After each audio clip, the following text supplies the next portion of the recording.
காதல் என்பது தப்பு கிடையாது.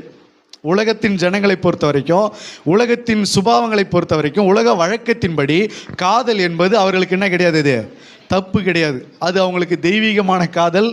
அது என்னென்னமோ இருக்குது, அதுக்கு என்ன பேர்லாம் நிறைய வச்சிருக்கிறாங்க. அவர்கள் ஒரு பக்கம் அவங்க செய்யட்டும்.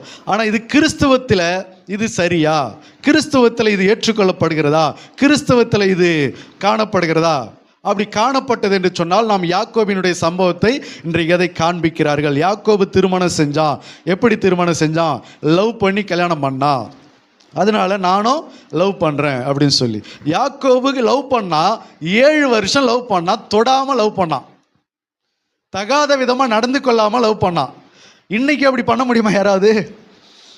உடனே சினிமாவுக்கு கிளம்பிடுறாங்க, பீச்சுக்கு போயிடுறாங்க, பார்க்குக்கு போயிடுறாங்க, பல இடங்களில் சுற்றுறாங்க. 7 வருஷம் யாக்கோபு காத்துனான். உன்னால் அப்படி காத்துன்னு இருக்க முடியுதா? தாய் தகப்பன் நியமித்த அந்த கல்யாண நாள் வரைக்கும் கூட என்ன பண்ண முடியல, காத்திருக்க முடியல. அந்த நிச்சயம் பண்ணுகிற வரைக்கும் கூட என்ன பண்ண முடியல, காத்திருக்க முடியல. நிச்சயம் பண்ண பிறகு ஏதாவது பண்ணுங்கன்னு சொன்னால் கூட கேட்க மாட்டேங்கிறாங்க. அதுக்குள்ளே என்ன பண்ணிடுறாங்க, இல்லை நாங்கள் வெளியில் போகணும், அவுட்டிங் போகணும், அங்கே போகணும், இங்கே போகணும்னு சொல்லிட்டு உடனே எல்லா இடத்துக்கும் கூட்டிகிட்டு போயிடுறாங்க. அல்லேலூயா. கூட்டிகிட்டு போய் விதவிதமாக ஃபோட்டோ எடுக்கிறாங்க, ட்ரெஸ் எடுத்து கொடுக்குறாங்க, துணி கடை கூட்டிகிட்டு போகிறாங்க. ஆகவே இதெல்லாம் எதனால் நடக்கிறது அப்படின்னு சொன்னால், உலகத்தில் உள்ள எல்லா கலாச்சாரத்திலும் இது நடக்கிறது.